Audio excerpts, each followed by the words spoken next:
everybody, Phil here for AndroidCentral.com, and here it is, the US version of the Samsung Galaxy S3. And by the way, here's another one. I put them side by side to prove a point here. These are both the US version of the Galaxy S3. One of them's on one carrier, one of them's on another. Tell you what, they also look exactly like the Galaxy S3 internationally. Samsung has done it's unheard of, right? They've managed to bring the same form factor to the US carriers. So which one's which? There you go. Sprint, AT&T, exactly the same. You cannot tell any difference whatsoever physically. They are exactly the same phone. 4.8-inch Super AMOLED, or excuse me, they call it HD Super AMOLED, not Super AMOLED HD. Make sure you get that right, by the way.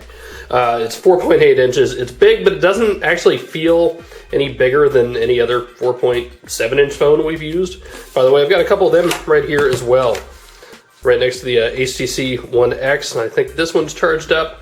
You see the size is about the same, actually, but I really do enjoy the way that the Galaxy S3 feels better. It's just a little more rounded. I mean, not that this isn't, but it's more angular.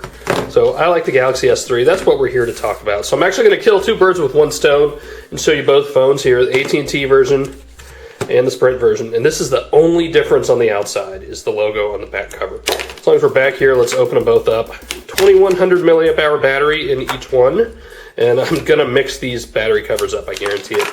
Only difference you can tell opening these up is AT&T has a spot for the SIM card, whereas the Sprint one does not. Now, Sprint does have a SIM card in its phone, but it's internal, right? It uses that for LTE as well, but you can't actually swap it out.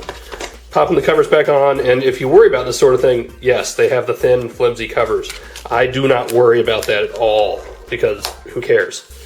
Put the cover on like it's supposed to be, and go about your business. So here's the Sprint one. We'll start with it. That's the lock screen. You've seen this before. We've walked through this I don't know how many times. One of the first things you're going to want to do when you get this phone is turn off the insipid drop sound that happens whenever you hit anything. I've already turned that off because it's annoying as hell.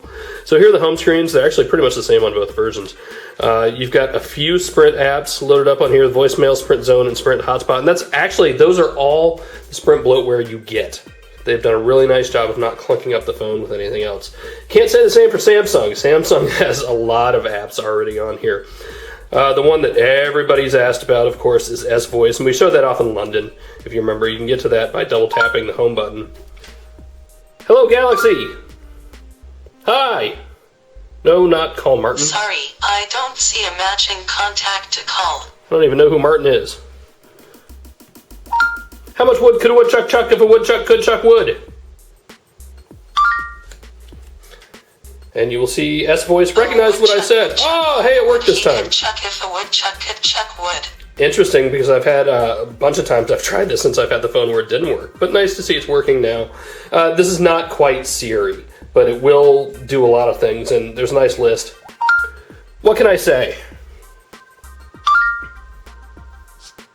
And then S-Voice will give you a big list of things you can tell it to do, including voice dialing, navigation, memo, tasks. So when you get the phone, definitely use that to help you figure out how to use S-Voice, not Siri. Siri is better, I will say that up front.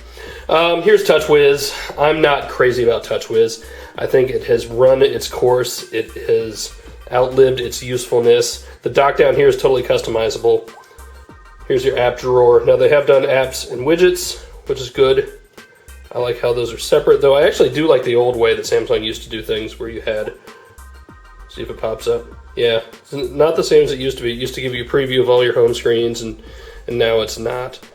Something else they've done in this launcher that I don't like overstocked. So here are the two apps that I have pre-installed, the FCC Speed Test and the Android System Info. And you can't actually uninstall them from the app drawer, which sucks.